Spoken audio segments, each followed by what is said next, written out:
Welcome to the Nate KG podcast. I'm your host, Nate KG, and this is a show dedicated to exploring the nuances of jump rope, where I talk with jumpers of all skill levels, backgrounds, and fitness goals. On this episode, I chat with Deana, aka Jump Rope Gal. You can find her on YouTube and Twitch at Jump Rope Gal, and on Instagram at Jump Rope Gal _ so don't miss that last little character there. I've known Deana for a few years now, and she's been on the podcast before, episode 36 with her jump rope band, Mel and Kyle. If you dig this episode, you'll likely dig that one too. Today, we get into so many topics that all revolve around you being the most authentic version of yourself. We discuss why Deana doesn't prefer the term fitness, identifying unspoken assumptions when making decisions, defining discipline and how it relates to jump rope, things to know as a beginner jumper, and a lot more. Deana definitely delivers a big dose of positivity in this episode, so if you've been stuck lately, for any reason, you'll really enjoy what Deana has to say. All of the show notes for this episode can be found over at natekg.com. And if you're a returning listener, I'd really appreciate if you could leave a quick review for the show. It helps tremendously. All right, it's time to get started. Please enjoy this conversation with Deana, aka Jump Rope Gal. Deana, welcome back to the show. I've had you on before when we did that band podcast a very long time ago, which was fun. But now it's just you and I. We're going to dig into your full story, go through all the tangents of your journey. Thanks for being here. Thank you. I feel welcomed. Sweet. Let's start with where you're from and how you started jumping. Would you like my longitudinal and latitudinal coordinates? I've never identified with those. I don't know what they are anyway. That probably would not be a good idea. General that city, won't do anything for the Google searches. General city will definitely do the job. Born and raised in San Francisco. As much as I love detail, maybe that's a little too much detail. How dare you silence me? Okay. Born and raised in San Francisco and live just 10 minutes south of there, right by SFO. And that question of how long have you been jumping? You know, it's like, it's complicated one, because it's not a straight line. You know, I've been in CrossFit since 2010. And so enter the double unders back over a decade ago. And when in the times of us not really having much coaching or training on it out there, was more of a brute force of just get the rope under you twice. Who cares what you look like? Just get it done, sort of thing. Yep. Such a blessing to have time having passed now and having so much more education on that. But so that's the jumping in terms of that. It was purely that for the past decade. And then in 2018, I saw CrossFit HQ. They've had their specialty courses for a while, but I saw they had a CrossFit jump rope workshop one, which I was thrilled about. And I reached out to them and said, hey, if you ever need a box in the San Francisco Bay Area to hold your course at, please, we are available. And that's what happened in October of 2018. They held their CrossFit jump rope workshop or course, whatever they called it, at our box.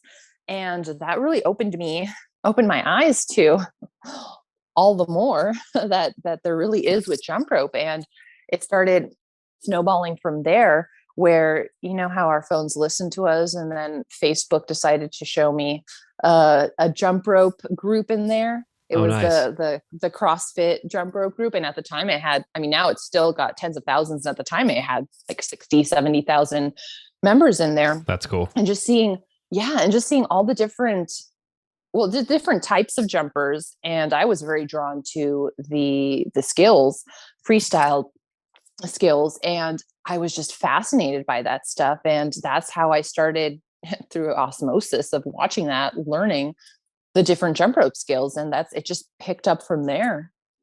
It's cool that you started with CrossFit and that you've learned about the freestyle from there, because it really gives you a nice couple of different perspectives to approach jump rope through, and they're distinct but related.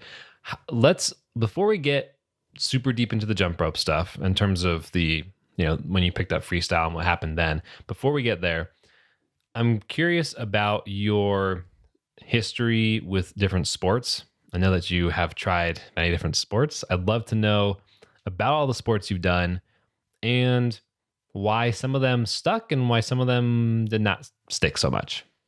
Sure. I don't know if tap and ballet counts. That was my, at the age of 5 and 6, that's what I started with, tap and ballet. I honestly don't know why we stopped that. I'm saying my sister and I, my mom put both of us in the same sports. I don't know why that stopped. I think I did that for a year and a half. I don't remember doing it. I just remember seeing pictures of it. So there's that. That's and fair.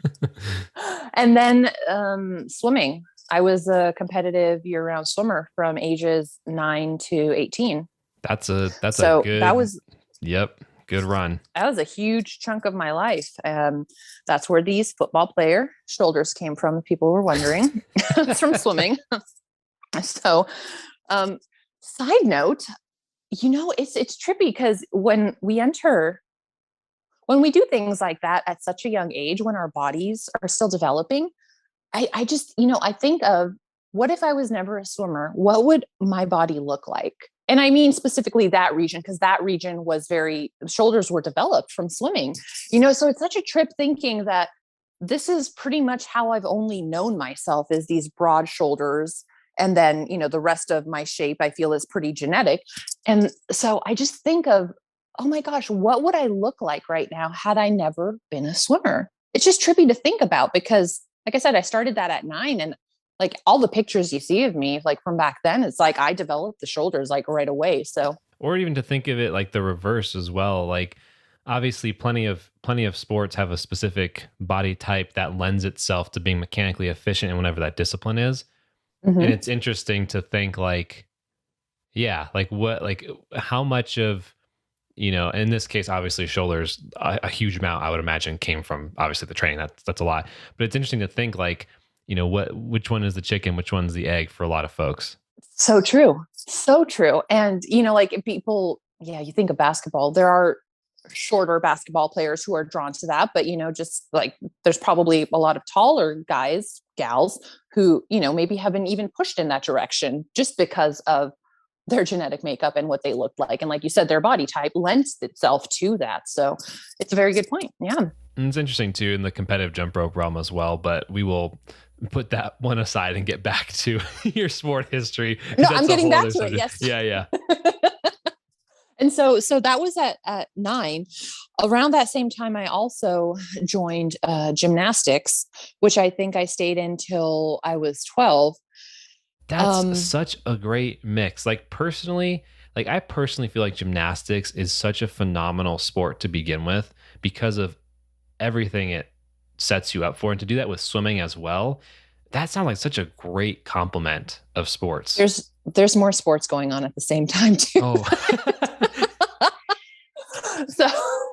So did swimming year round competitively 9 to 18, did gymnastics from about 9 to 12. What was it? It was 6th, 7th, and 8th grade that I was finally allowed to play school sports. Went to Catholic school. And so the 3 sports that we had available to us was basketball, soccer, and volleyball. And, they're all seasonal. So I did all of those 6th, 7th, and 8th grade. So for 11, 12, and 13, those at that age frame, I was doing basketball, volleyball, soccer, while swimming, while gymnastics. So there's that. So much. Of those sports, do you remember if any of them stuck out over the others, or was it all just like a party? I think I preferred, so I preferred the volleyball because it had the least lower body, which I know I've told you before. I hate using my lower body. I always have. As a swimmer, I drag my legs. And I think that's also why I'm so powerful. And I'm preferential to upper body. I feel stronger, but I think there's just something going on there that I never liked using my lower body. Like I hate squats. I'd rather handstand walk anywhere and do like handstand push-ups than do squat, lunge type related stuff, That's funny. So yeah. So that's what I like about volleyball. Soccer, I had no skill. I was just kind of bigger than everyone. And I think people were scared of me because I literally didn't know how to stop and I had no skill to go around. So if you were in front of me, you were getting knocked over. And it was kind of the same in basketball too. Like I didn't have the skill. I had hops, but I had no basketball skill. And if you were in front of me, you're kind of going to get run over by me, like, cause I didn't know how to go around you. So that's what was going on in soccer and basketball and volleyball. Like I didn't have to use my legs as much. So that was more fun. Oh my gosh. So now you know. Yeah, I mean it's just funny the way you describe that, but that's such a large assortment of skills that I would imagine have really played a role in your ability to do anything else moving forward. Well, see, this goes back to the chicken and the egg thing. Like, is it that I'm naturally inclined to that stuff? I mean, you bring up a good point that a lot of it is like some people are just born with a higher degree of coordination, of strength, of the ability to activate muscles, of the ability to build and maintain muscles. Like all these different things they are to a certain degree, to a large degree, born. But at the same time, there is also the other piece of when you do train, and like in your case, you've trained pretty much all the sports for so long, that is undoubtedly going to do something for you, especially during such a formative time of just body biochemistry. This is true. I guess I'm thinking of like I had friends whose parents pushed them to do sports because the parents were living vicariously through their children. That's and healthy. It's healthy. And my parents, they have no interest in sport. Like they come from places like you don't do stuff like that. It's like, why would you partake in that stuff? And so what I'm saying is that it was me pushing them to like, let me do these things. Cause I was so naturally, like, it felt natural. I've always wanted to move my body. My mom, I did ask her, cause I don't remember most of my childhood. I did ask her what I was like as a kid. And she said I was moving around all the time, not like in a fitsy, but like, I wanted to, like, I'd come home from the playground with holes in my pants on my knees from like falling over and just running around so much that she had to put patches in them. So I'm just saying it's something that's always made me feel whole. Like and it's not an identity thing. This makes me feel like me. Like it doesn't feel natural if I'm not doing this stuff. I think that's where I was saying with that. Yeah. I think it's a really important point in terms of the sport piece of it. To have strong desire to do the thing is that's gonna get you very, very, very far, right? But then there's also this other piece and more of the I'm going to use the term fitness side of things, but I do want to get your thoughts on the term fitness. But 'cause I know that you have thoughts about that. I think they're very valuable. But I think in terms of like the working out section, the way sounds like you haven't ever really approached sport or exercise as an obligation, but more of a desire to keep going and to feel a certain way. I think that piece, I think, is what makes jump rope very unique for a lot of folks. They get obsessed with it and they want to be there every day for several hours a day.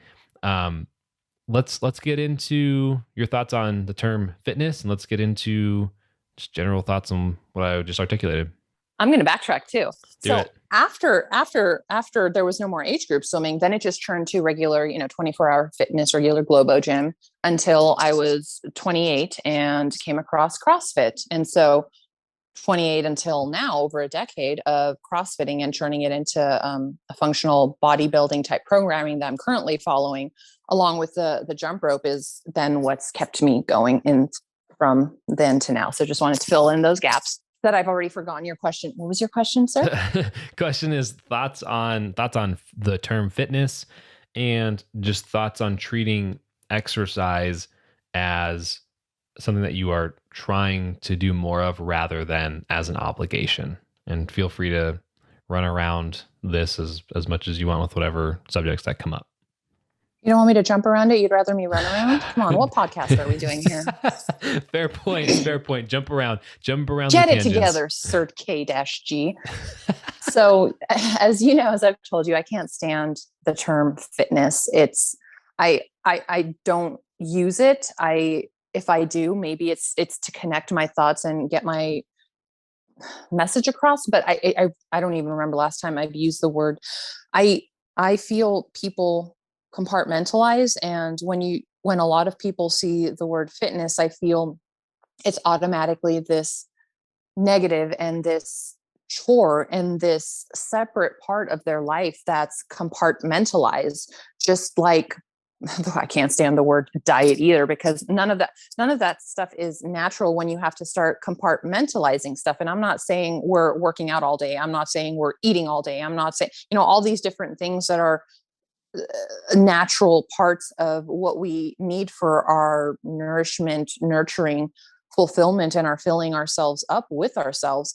But the way I look at moving my body, whether you want to call it working out, whether you want to call it exercising, is, as I said, it's a natural part of who I am. Now, I'm not working out, I'm not fitnessing all my waking hours, but I do it almost every day, and it's not out of obligation. And then the argument can be made, but because I've been doing this for decades, that pattern has then developed into a habit that has developed into the discipline that is the lifestyle. Like that argument can be made, and it has been made to me. And I don't know what to say to that, because I know that these are the way I live my life is very conscious and intentional. And I think there is a lot of both of those things missing from humans and from the way most people live.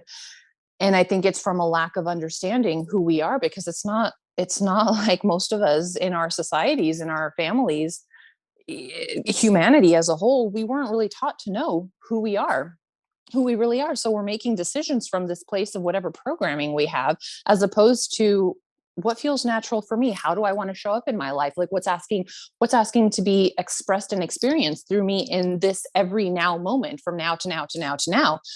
If you ask me, what am I going to have for dinner tonight? I can't even tell you. I don't know what my body's going to be asking for in a few hours.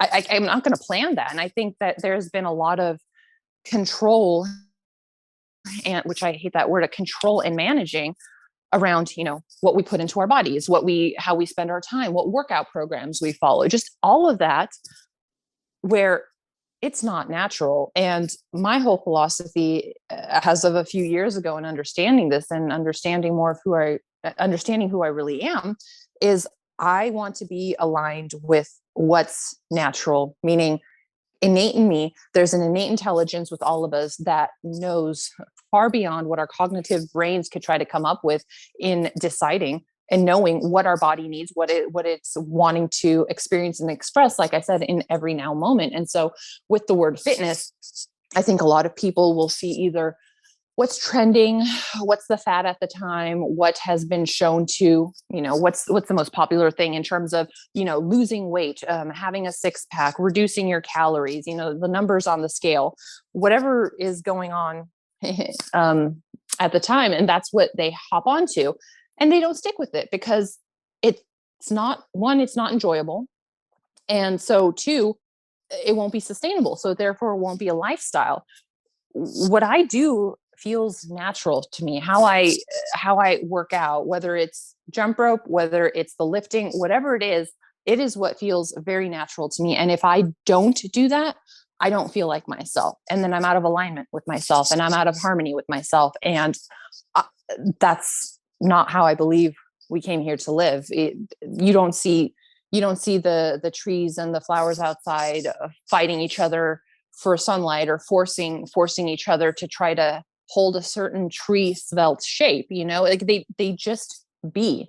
And I think that's the huge disconnect for us as humans in this world, is we are disconnected from what is natural for us, because we haven't even spent time and we haven't spent time in mindfulness, in understanding what that is and what that looks like for us, and how we want to show up, and what feels like it doesn't have to be a separate part of our lives. Meaning the fitness, the working out doesn't have to be a separate part of our lives. It's just a part of our daily lives. It's a lifestyle, and that's not going to change because we genuinely enjoy it. This has nothing to do with the numbers on the scale. This has nothing to do with the amount of adipose on my body. This is because this makes me feel like me.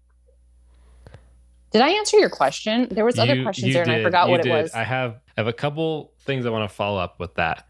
Yeah, when you were articulating, I mean, I think so much, all of what you said is just really, you said it so well, and it's very important. And I want to touch on a couple things. I want to talk about building up habits in a second, but before we get to that, you mentioned being in tune with yourself. You and I think we sync up on a lot of things, and I think this subject we sync up on, but I think that I might arrive at the same destination by traveling a different path, if that makes sense. Sure. And Yeah. and when you were describing the innate feelings to me, the way I kind of break that down is when I was in college, I took a decision analysis class. And like my favorite course that I took, and it was taking the most non-math, non-linear decisions you could make and breaking them down into decision trees, probabilities, and numbers, which I loved. This is interesting. Go on. And it was less about numbers and more about clarity and precision of thinking. And I love that. And so when you describe this innate feeling, I think back to that class and I think of, if we have all these different nodes in a decision tree, right? What should I do with, let's stick with the working out, right? Should I work out? Let's just stick with that question. Well, if the answer is yes, and you start to evaluate, like you said, like you go down this route of choosing fad diets or this, that, or the other, and there's all these different unspoken assumptions that show up to this decision. Things like, I need to look a certain way. I need to feel a certain way. aka I need to like destroy myself, because that's what working out is. I need to eat certain food. I need to accomplish the most results in the least time. All these different assumptions are kind of baked into the question. And when you were discussing all of that, to me, it sounds like identifying those assumptions, stripping away the ones that are not helpful or useful, and being much more clear about what your goal is and defining effectively what your tolerances are, right? Like if you want to work out, well, that's everything. What are the unique things about you? How much time do you have? What do you like to do? What do you know you want to do? And a lot of that sometimes just comes through practice or trying different things. Obviously, in your case, you had a lot of practice with a lot of different activities. So you had that data set available effectively. So I just wanted to share that because as you were talking about it, that's kind of the same. I think I said basically the same thing you did, but just in a little bit of a different way because it kind of sounds similar.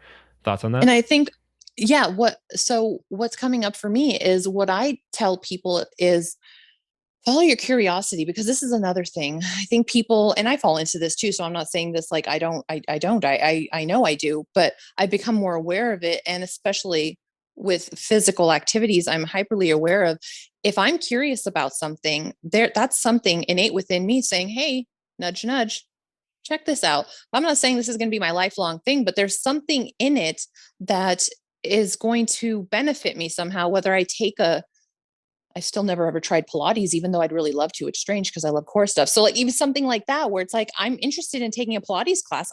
I never have. And there's going to be something there for me, whether it's some knowledge, whether it's, oh, maybe you should incorporate this into your training, or maybe you should just incorporate it into your training a few times a year. Whatever it is, there's something there. And I can't know until I do it, even if it's, yeah, this isn't for me, but you tried it sort of thing. And I think a lot of people don't allow themselves to be curious because they try to pretend they can predict the future and see the future of, well, this is going to be pointless. Like what, and this, even outside of training of like, I'm curious about taking, like I don't know, a woodworking class. I don't even know if that's the right I'm pausing name. there for a second. I want you to continue, but I'm pausing for a second because literally one of the things that I really want to learn in life is legitimate, like high end, like making tables and like chairs and stuff. Because why are you pausing this? Why do you not even want people to know this about you, sir?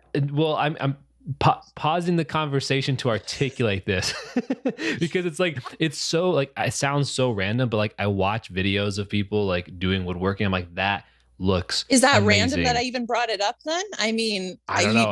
I didn't plan this. That was some synchronicity that was well here, timed. okay? Yeah. Like I know that you and I are more of Office fans, not so much Parks and Rec. Parks and Rec is all right, but it's just not The Office, But Nick Offerman on Parks and Rec, has a Yep. legit woodworking studio in I've LA. seen him live and he talks about it. Yeah. Yeah. He He's made amazing. Rainn. I was just watching a video the other day. He made Rainn Wilson an actual like giant table custom for Oh my him. gosh. It was funny. Oh my gosh. Yeah. That's Anyway, awesome. sorry. You were talking about curiosity. You got on the woodworking. Please continue. So just following that, and where like people will say, well, I'm not going to spend the rest of my life woodworking. That's not going to make a living. And they just start shooting themselves down because they try to tie it to, this isn't going to make me money. I'm not going to make a living from this. Like they try to just like go to the end without realizing there's so many different aspects of us, mind, body, soul, heart in there, where we need to fill ourselves up with that which makes us more connected to who we really are. We don't really know what most of that is, but for those who believe in their soul and that they have a soul and that connection within, like I said, the innate intelligence within knows far, far more than our cognitive brains can about what we need, what's best for us. And so going to what you said, like you said, you won't know until you do it. And this isn't a PR statement to tell people go try everything, because that's not what I'm about. Also not I'm realistic. about You only have so many hours in the week. yes, Yeah. but there are certain things that keep coming back in life, or throughout the week, or throughout the month, or throughout the years, of like, hey, that seems like it would be interesting. And and it's a silent, gentle nudge. It's not a like, you should do this or you're the rest of your life's going to be, horrible. It's those silent nudges that I think a lot of us don't listen to, that will help shape what is sustainable and best for us in life. And I say best in terms of sustainability and alignment, because then, like I said, it becomes a lifestyle, because it feels like this is a natural extension and expression of the self, versus, like I said, I have to do this or else, I'm not going to fit into those whatever genes, or the numbers on the scale is not going to be the same. So to your point, that's where I was going with that, is people need to allow themselves to follow their curiosity, because it is something within them telling them, hey, give this a try. There could be something here for you. Yeah. There's so many things I want to touch on. No, we've gone through like two questions, right? Well, yeah, that's kind of what I was hoping for and expecting with this, because I knew we were gonna be able to riff. We could do two parts. We can do whatever you want. I'm good. We'll just keep going until we hit a good stopping point. This is a good spot, I think, to double back to the habit building, because everything that we were talking about so far really does move right into that. However, there is one thing I want to touch on before we do that, so we might end up digressing for a while, but before we get to the habits. But as you're talking about this, as you're talking about, weight on the scale, as you're talking about effectively building intuition about the choices that you make and why you make them, to me, it makes a lot of sense to use. Let me clarify. For the person who does not yet have that intuition and is very, very far from that, or may feel very, very far from that, numbers, tracking, reviewing your progress, and paying attention with a very clear and labeled method, I think, can very much help speed up or build that intuition. In terms of when you mentioned weight, I agree that being obsessed with weight on a scale is definitely not sustainable. But with a lot of the clients that I work with whose goal is weight loss, we use weight in a way that you're able to see it over a large period of time, so you can see macro trends. And then when you match that with the actual food you were consuming, the workouts you were doing, the events of your life, the sleep you were getting, you start to see patterns, and you start to be able to then use that and go, oh, okay, when I do these types of things, this is the result in my physiology. And in that sense, I think that, I'm sure you agree with this, but that just kind of triggered that thought pattern in my head about using tracking data, paying attention as a way to actually build up that intuition. Because intuition, I think, is very much a result of patterns and previous behaviors that were noted. What are your thoughts on that? Absolutely. And it's funny because I was like cringing when you're talking about tracking that like that sounds like absolute hell to me. That sounds like absolute hell. I haven't owned a scale since the 2000s, and there's a reason for that. And it makes it challenging to go on plane trips when I'm weighing my suitcase and have to borrow a scale from my parents. But I don't. Owning a scale made my life hell, and it even impacted my relationships. And it was the boyfriend that I was with at the time who actually got rid of that scale because he saw how detrimental it was to me and to us. And so, and honestly, my life has been better ever since. I've never haven't had a scale in like 13 years or so. So there's that. So I completely understand what you're saying and agree with you in terms of the data. I mean, I was an analyst for a decade, so I'm big on data and analyzing and understanding precisity. There we go. and understanding what all of that says. So I completely understand where you're coming from and how you work with your clients. And I also want to ask you, okay, what does that number on the scale mean to them? What does that mean? Because people think it means something, but it's really, that number isn't it. It's self-defined.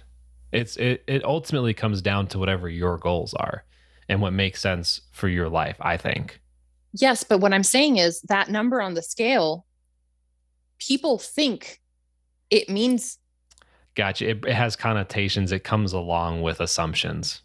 Mm-hmm. And what I'm getting at is when I went through a dark period where I did Tim Ferriss's, I think I told you I did Tim Ferriss's 4-Hour Body, the slow carving. I spent an entire summer doing that for 3 months. I got super duper stupid lean. I probably looked amazing. I didn't feel amazing because all I was thinking about was all the sugar and carbs I wasn't allowed to eat. So I was absolutely miserable. I didn't care what people told me how good I looked because I felt horrible. All I wanted was the food that I couldn't eat. Right. So, and I was doing it as an experiment, which is what I've done with most everything I've approached in life. I treat everything as an experiment. I'm really not attached to an outcome. I'm like, oh, and so even this programming that I've been following since mid-April, I'm like, it resonated with me, like the way it was laid out. I'm like, this looks good. This looks like what my body needs right now. Like I can commit to this. I'm not attaching, I'm going to gain this much muscle. I'm going to lose this much weight. I'm like, let's see what happens. And I'm genuinely let's see what happens. And I've loved the results from it. And I'm not attached to any outcome. I'm only hooked on the alignment of like, this looks and feels good. So let's go with it. So, and that's what I was doing with Tim Ferriss's 4-Hour Body that time. I had some friends doing it. They wanted to lose weight. I'm like, okay, let's just see what this does for me. Stupid lean. And then I hit a wall and I gained 30 pounds in about 2 months, fell into a depression, couldn't get myself to go to the gym. Everything was bad in my life. Financially, like everything was just in a downward spiral.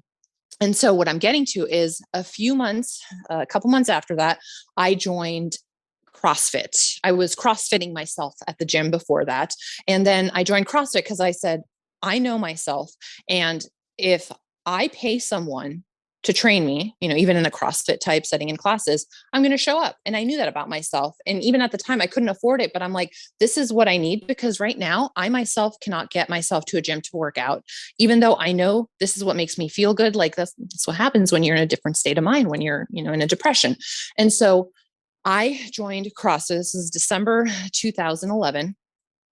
And at the time, I was the heaviest I've ever been in my life. And my body composition had changed because I hadn't been working out. So, there was more adipose than the muscle before. So I'm like, I don't feel like myself.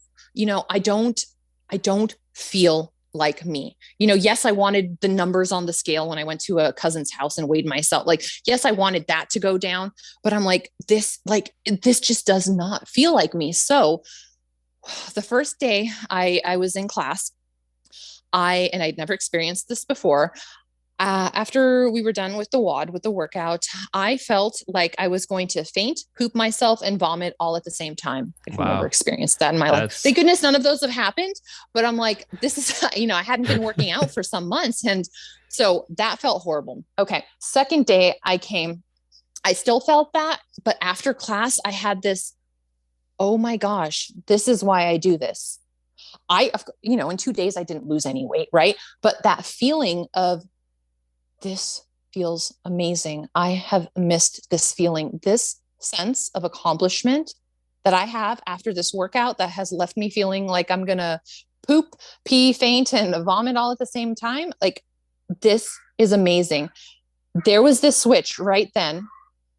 You hear the cat meowing in the background. There was this switch that I did not care about the numbers on the scale. From that point forward, I didn't, because it was that feeling of feeling good that I had been missing and that I had wanted. And guess what? The weight just melted off of me. It just melted off of me as I kept going to class.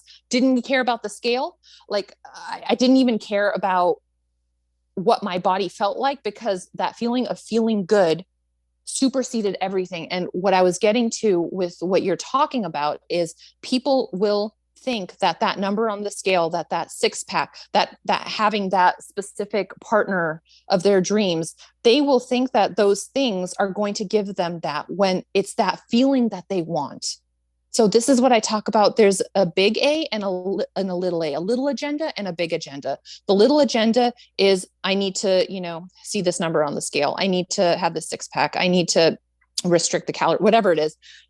But if you keep drilling down and asking them, why do you want to weigh 130 pounds? Because of this. Okay. Why, blah, blah, blah. You keep drilling down until you get to that answer that you can't drill anymore.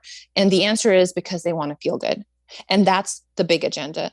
And there are so many, whether it's fad diets or fads or whatever it is that are being sold to people, keeping them distracted from being truly in tune and connected to themselves. And this is why I don't deal with diets. This is why I don't own a scale, because I know I need to do things and experience that feeling of being filled up with what keeps me connected to my truest expression. Did I put you to sleep? So good. Are you kidding me? No, it's literally the opposite. I feel so now that's where I come from, which you probably already knew before, but that's my perspective on the tracking of everything. Because what I realized is, I understand there can be a science to everything, and then I come back to natural. Let's go back to caveman days. Let's just go back to before we had all the tracking and all the everything that we have now about knowing about paleo and low carb, just all of that stuff. When we're in tune with ourselves, releasing or getting rid of any of whatever possible stressors there are in our lives, our entire being knows how to regulate itself. Our creator, whatever created us, is the master engineer. Our bodies were not engineered to carry 300 pounds on them, for example. Our joints, if you look at the structure of our being, we are engineered to be a certain size. I'm not saying everyone's the same weight. I'm saying there's a certain, within a certain range, depending on height, bone structure, and whatnot, we are engineered to carry a certain amount that is optimal for that engineering of us, right? So what I saw and what I got to with, me gaining 30 pounds, which felt like was overnight and not feeling like myself, is that this isn't about the food. This isn't about the working out specifically. It's about being out of tune with oneself, because when one is, everything comes into harmony. Everything gets regulated. Everything gets harmonized. Everything gets aligned. And you live from this place where you don't have to, as I call it, unnaturally count calories, macros, manage and control what you put into your body. Your body will naturally already tell you, provided you're listening, as to what it needs. And it's the same thing with working out. I don't need people to go do CrossFit. I don't need them to swim. Like, they need to find what works for them, because what works for me is not going to be what works for them, but there will be something that works for them that will feel like a true expression of themselves, because we are body, mind, and spirit, and we need to nurture and nourish those aspects of ourselves. And when we don't, we get out of alignment. And, one example of that is excess adipose that we carry on ourselves.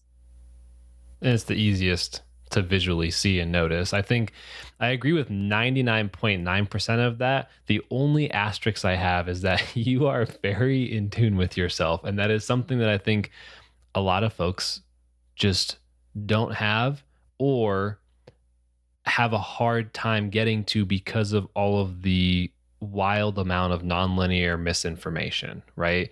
In terms of specifically the fitness exercise realm. And that's just for some folks, I think the data part is the quickest path to the intuition, but I'm not disagreeing that intuition is ultimately the goal, because you can't live your life tracking your food every single day. It's, again, like you said, an experiment. It's a certain period of time where it's functional for you in order to then go about your life without having to lean on that crutch. Absolutely. And I just want to point out that you say I'm very in tune with myself. And this came from, living 33 years, being so out of tune with myself, waking up every day wishing I was dead. So it came from the stark contrast of hating my life, truly wishing I had not woken up every single day that I woke up, and getting the shock of getting kicked out of corporate, knowing that that was a blessing, and refusing to go back to living the way I had for the prior 33 years. And so it's been that journey of being aware of, I don't want this to be the rest of my life, because this isn't what I came here. I didn't come here to be miserable. This isn't natural. This isn't natural. And so I just wanted to point that out, because whether you want to call it that clarity or that connection came from the stark contrast of wishing I wasn't on this planet. It's incredible that you have moved out of that, because it is a very, very challenging hole to climb out of.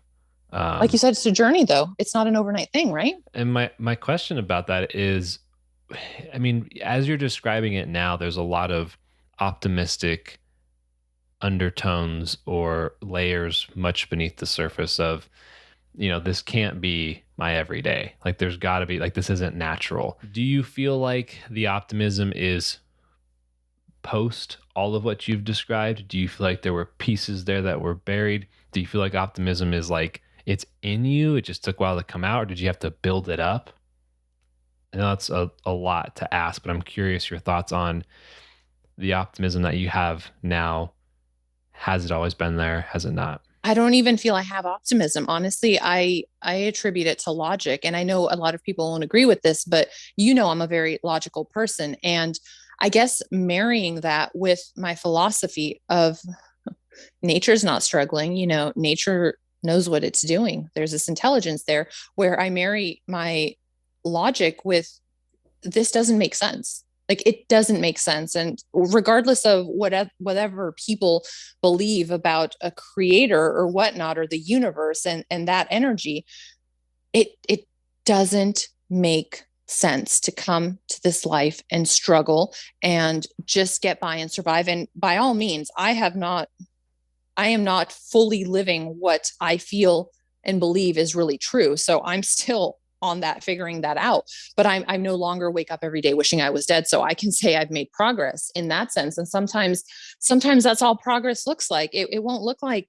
the physical manifestations of stuff. Like, to me, that's the progress that I know it has been made, and it may look like nothing to other people looking on the outside in. So I don't see it as optimism. I see it as, it's, to me, it's logical.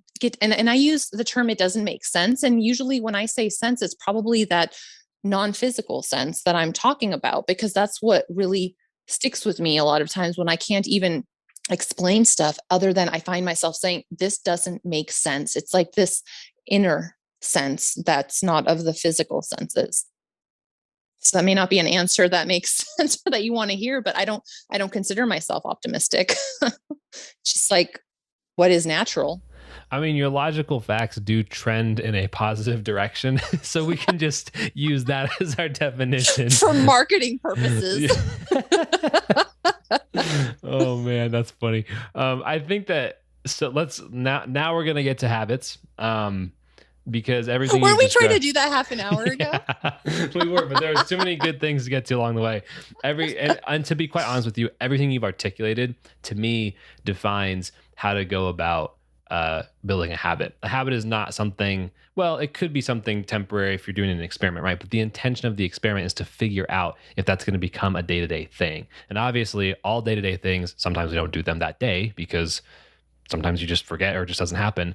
But the intention is within the realm of exercise, within the realm of jump rope, to find something that is enjoyable to do every day that lines up. And so that's what I wanted to double back on, is that the habit is not, you articulate it very, very well towards the beginning of our conversation, that the discipline comes from the enjoyment of it every day. And I think that people so often see discipline as like, it's only, discipline is beating yourself up, right? And this is definitely something that is misunderstood, I think, with the stuff that I discussed, stuff that Chris discusses, that discipline and learning efficient movement and knowing how to do skills properly, in quotes, in terms of the mechanical movement, how to do it at the most efficient level, is not a restriction or a you have to jump this way, but rather it exposes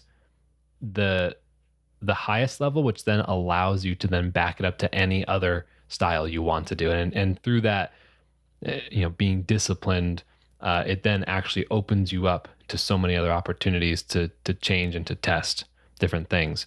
Yeah. So you were talking about how the habits that we build create this discipline that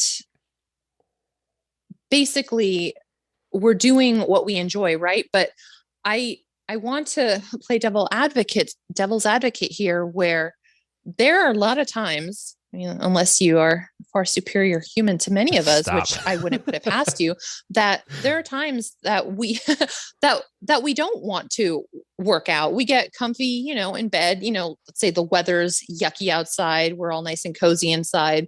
We start lagging, we start dilly-dallying and lollygagging, and oh my gosh, it's already 6 p.m. and I haven't got my workout in. I really need to get this done, but I really don't feel like doing it.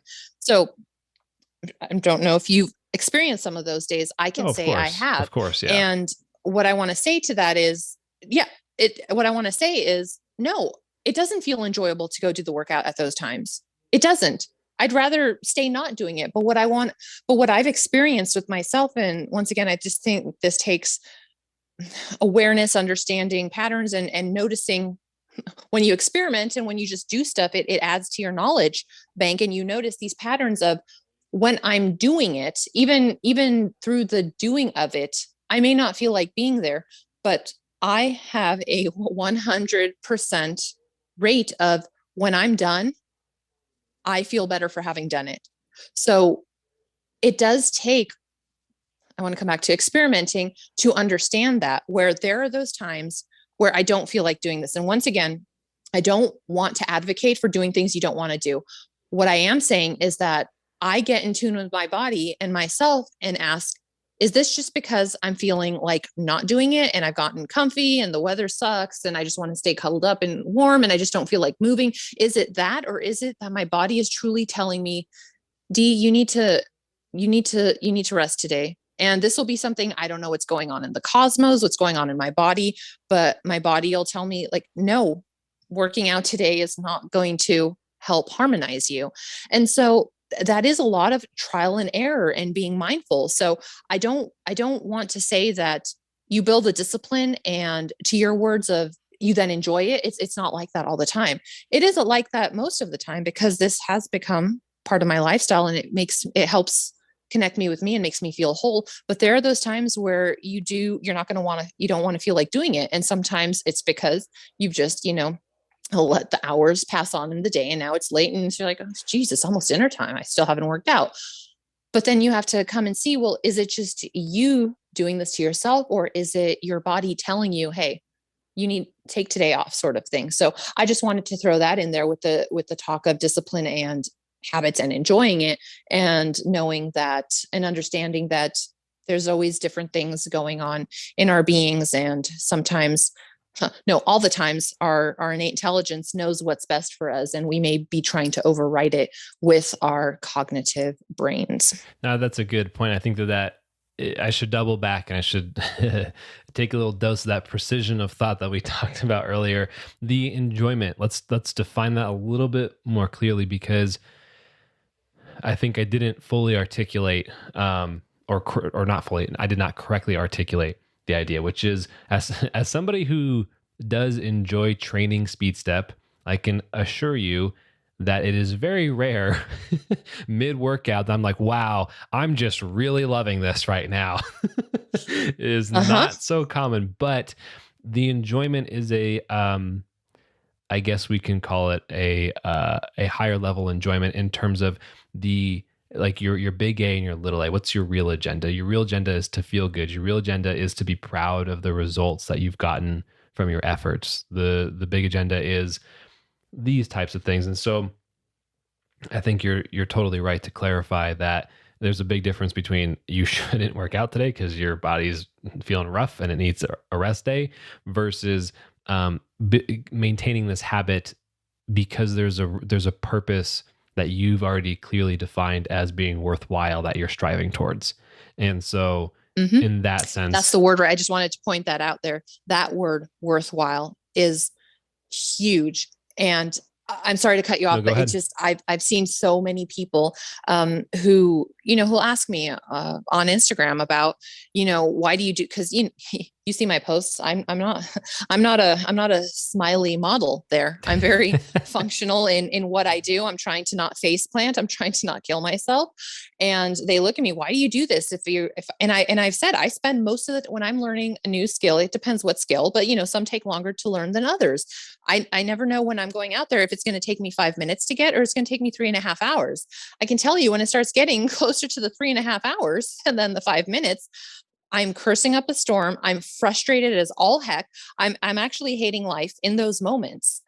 And then people would say, well, why do you do it? Because you're not feeling good in the moment. No, but if I don't do it and I don't see what my potentiality is and what I'm capable of, because in my mind, I look at this stuff and I say, there's no reason I shouldn't be able to do that. It may be this weird thing. I've always been like that since I was a kid. When I see physical exercises, activity, movements, I've always been so drawn to it that I say, there's no reason I shouldn't be able to do that. Yes, I may need to learn how, but if I see someone else do it, I feel like I could do it too. And that's what it is for me with jump rope. And so if I don't do that, then there would be this cognitive dissonance of, in my brain, I am the person who can do that.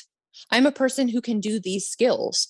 And that's I don't want to use the word identity, but that's the vision and understanding I have of myself. It's been like that in terms of physical activities. So the reality, as I do air quotes here, of me being out there and not getting that skill, there's a cognitive dissonance and I need to close that gap so that no longer exists. So people will say, well, why are you doing this if you're so frustrated and hating life and so angry looking when you're out there? And I say, because if I don't do it, I will not be showing up as how I see and know myself to be. And I do it because it's worthwhile. Because when I'm done, that's the feeling I'm going for, because it's worthwhile. And worthwhile, a lot of the times, is not all happy, peppy, perky, smiley, feeling good. There's a lot of frustration. There's a lot of struggle. There's a lot of challenge in it. But once it's done, it was worthwhile. And I feel like more of myself. And that makes me feel good. That's literally what I was about to point out. It's like, real progress is not pretty. like Nope. like do not be fooled. The actual process of getting better is rarely ever glamorous. It's everything you just described. It's frustration, it's whips, it's anger. It is failure after failure after failure, but that's what it takes to get to that next level, if that is your goal. Of course, there are different types of enjoyment, and I mean, we can stick with just jump rope for the sake of this piece of the discussion, but there's different types of jumping that people want to do. Some folks like yourself, I think, in my own opinion, observationally, without any data to back it up, any legit hard data to back it up, I do think that a huge majority of people do end up trending towards what you articulated, which is, I want to see how far I can go with this. But of course, there are many people who, you hit a certain style of jumping, you hit a certain competency, and you're like, cool, this feels really good. And they want to just hang there, right? And if that's your goal, then yes, you probably, most of the times you go out will probably look pretty fun and familiar and upbeat.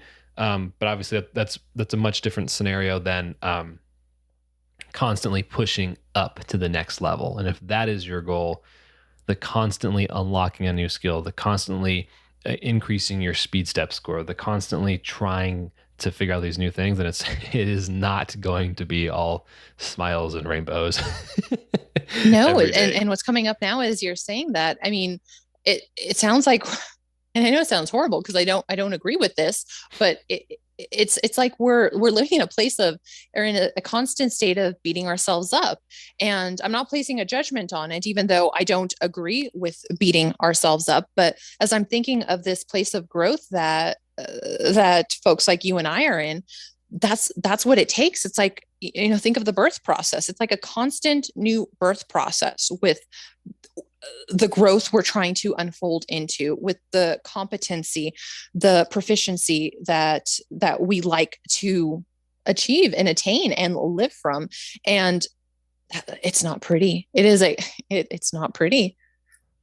No, no, it is not. Let's jump right into no pun intended, folks. That was like one of the very rare times I did it on purpose. I usually say that and don't realize I'm saying it, but that time I did do it on purpose. So thank you for catching that. It was intentional. Let's get into a specific skill or routine or something in the jump rope world that frustrated you, and how long it frustrated you for, and how you've come to push through that. There's so many of them. Some of them I still haven't pushed through. Yeah.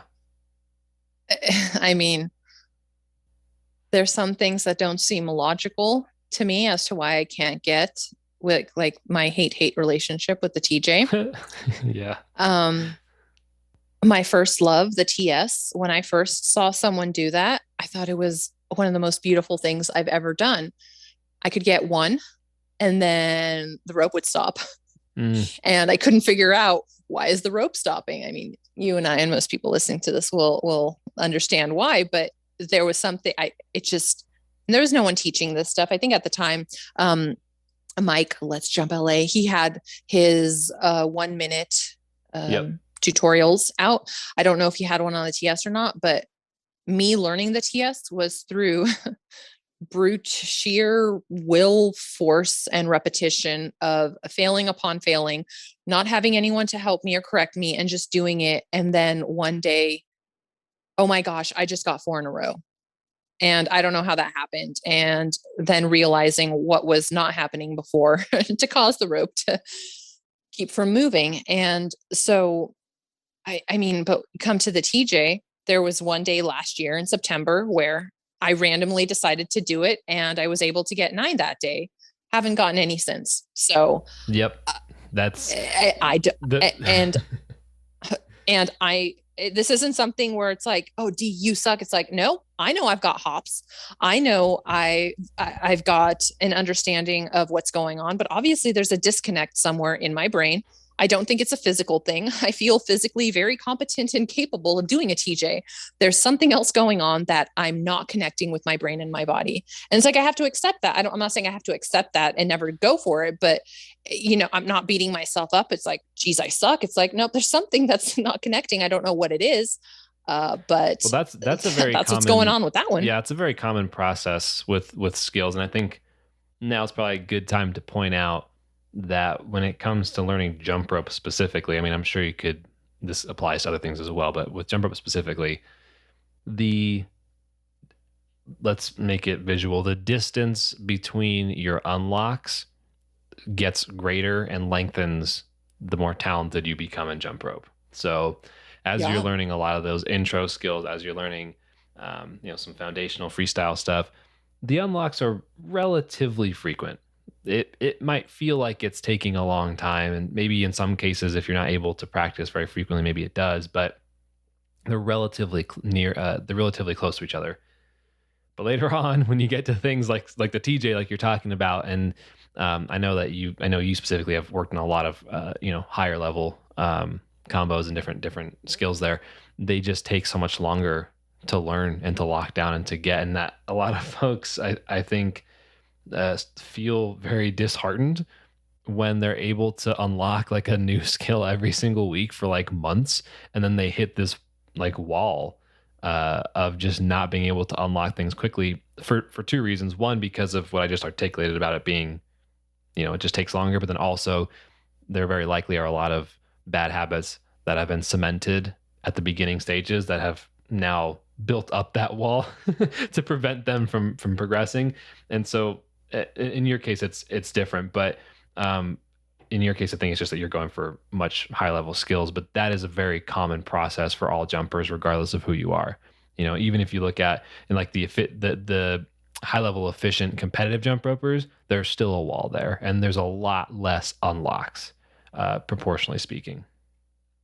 And I know you said to keep it to jump rope, but I think it's helpful for me to even point out it's the same thing in CrossFit. When I'm coaching people, new people, they come in literally, and it's like a joke, but we say it's like PR every day for these new folks, because it like every day they show up, it is a new PR because this is all new to them. Everything, it's like they're getting stronger, they're getting more competent as they're starting out. It's like the first few months they're PRing like every day without even trying to. It's just part of the territory. And then, like you said, it does get disheartening where you'll then go months, sometimes even years without PRing as you start to, as time goes on, and you're just like trying to make these little adjustments and tweaks to all the different pieces of, jump rope, CrossFit, whatever it is you're doing. So I do want to point out that this isn't just jump rope. This is a natural, and there's that word again, this is just a natural part of everything, right? Yeah, 100%. What on this, we're talking about kind of like the beginning pieces of how beginners and whatever discipline tend to accelerate quickly, but there's occasionally some danger in accelerating that progress if you're not doing the right things. Let's kind of let's go back to the beginning of when you became aware of freestyle, or maybe that first year or whatever time frame you want to choose of when you were learning freestyle skills and stuff. What do you wish you would have known then when you were starting? See, okay, so knowing myself, I can't say I would have changed anything even if I did know. And I'm just going to be honest. Yeah, that's fair. Because that's fair.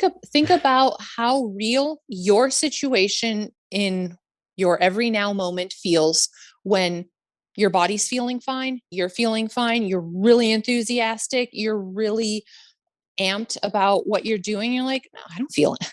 What are shin splints? What are like, why do you, people are talking about pain in their heels, plantar fasciitis, knee pain. Like, okay, I'm sorry you're feeling that, but that's not my experience.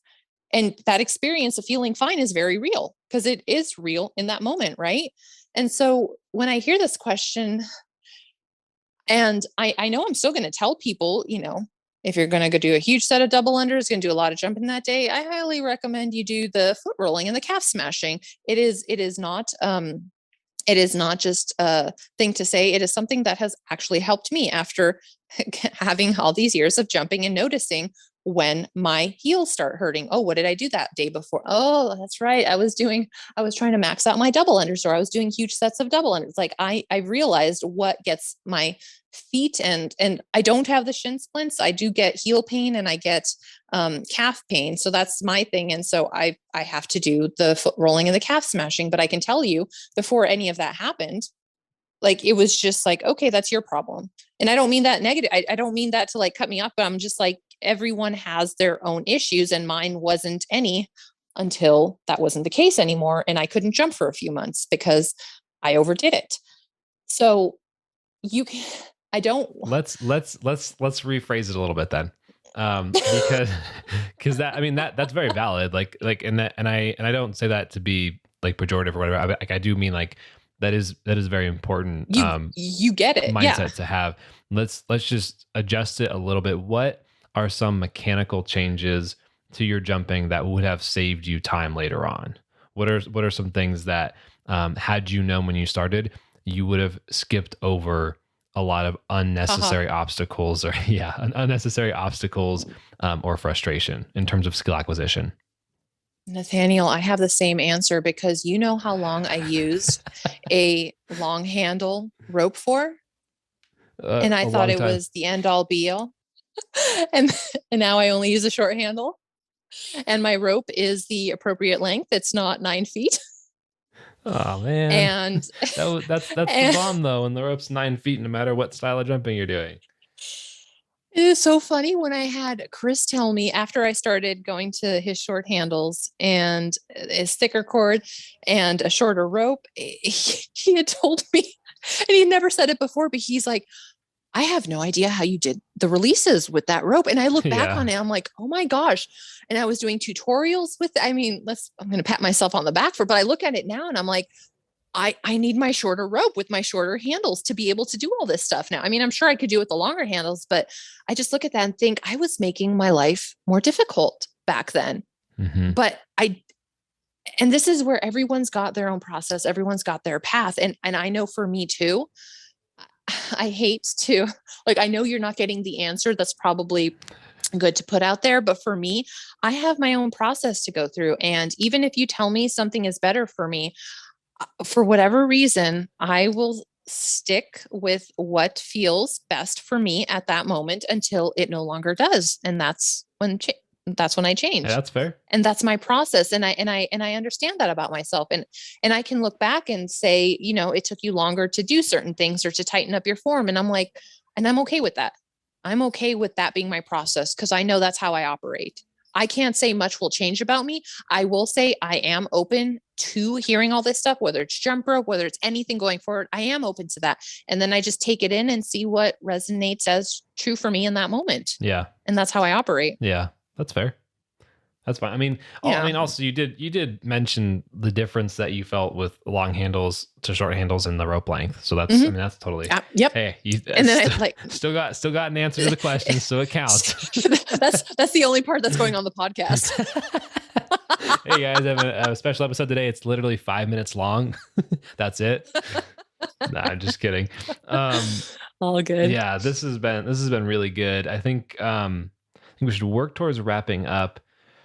I know that I've asked you this question before, but I do want to lob it to you again. Wrapping. Get it? Yep. I'm glad that the funny thing is, like, I say these things so often that I literally don't even pick them up anymore. So the fact that you're bringing them up, like, it really does help me be aware of these puns when they show up.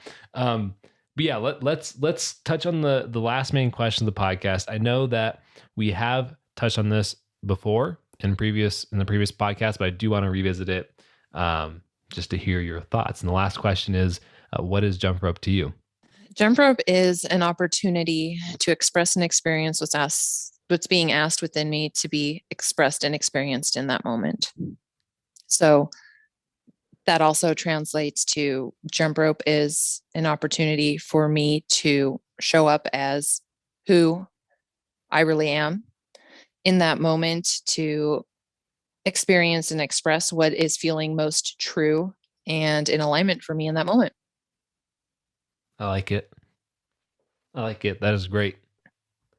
Is there anything else that you want to touch on before we close this out?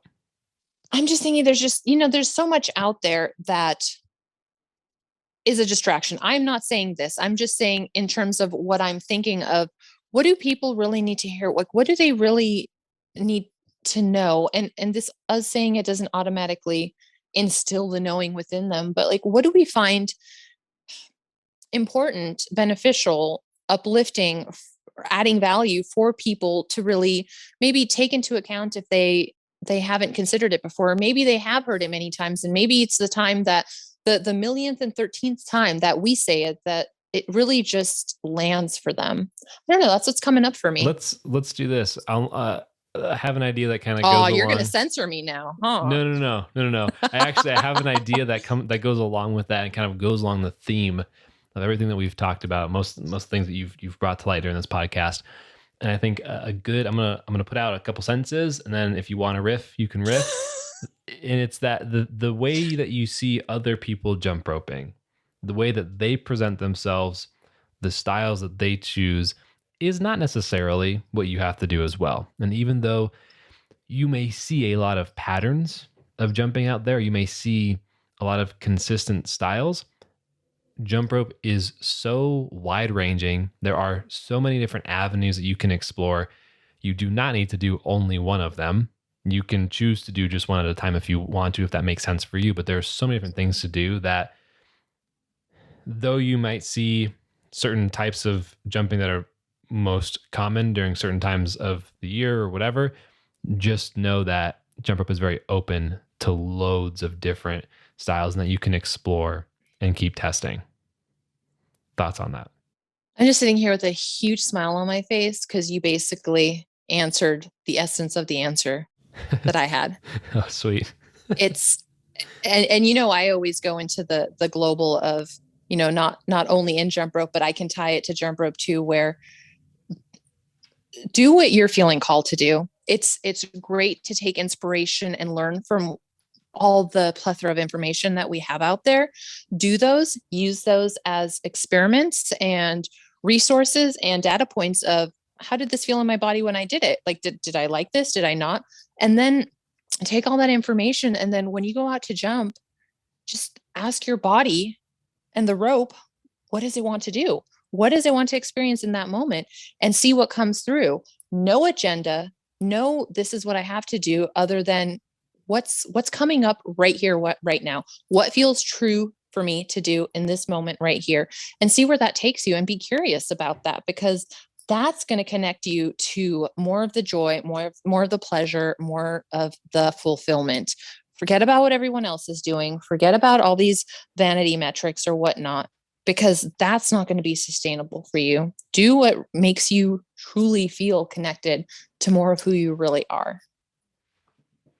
Perfect.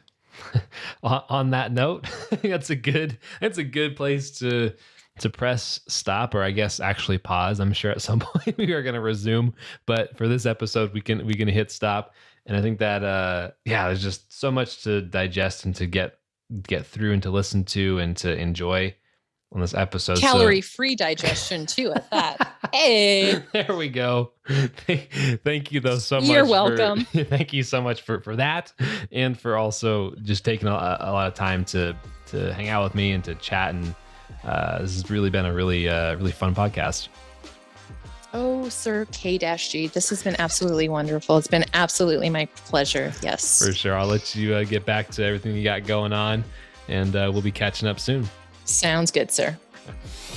Hey, it's Nate. Real quick, before you go, I just want to say thanks for listening to my conversation with Deana. We covered a lot of territory, and if you know anyone who might benefit from one of the subjects that we discussed, it would be awesome if you could send this podcast to them.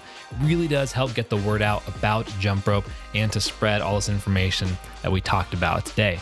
And if you're hungry for more jump rope things, you want to keep going, check out natekg.com/new. That's NEW. That's a page on my website that has links to all of my new stuff that comes out, YouTube tutorials, more podcasts, Instagram combos, coaching, a link to sign up to my email newsletter, all the things that I have going on to make your jump rope journey better. So definitely check that out. All right, that's it for now. Hope you have a good rest of your day, night, breakfast, dinner, lunch, whatever time it is for you right now. I'll see you on the next episode.